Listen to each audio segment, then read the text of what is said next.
Introduction to Genesis.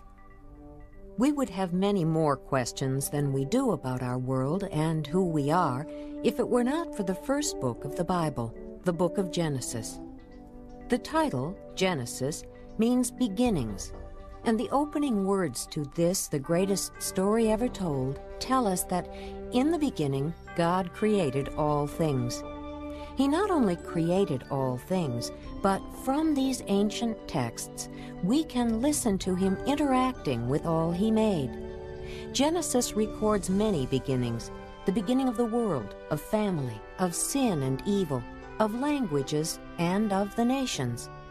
Genesis begins the great salvation story of God's purpose and plan for his creation. Notice how God chooses one man named Abraham to become one chosen nation, Israel, that would be a light of salvation for all peoples. Moses was the human author of Genesis, but God directed his words.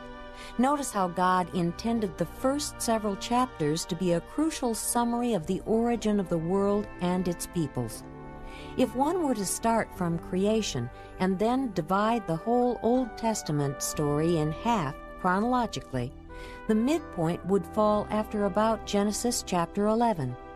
The rest of the story of Genesis tells about the lives of several major characters: Abraham, Isaac, Jacob, and Joseph.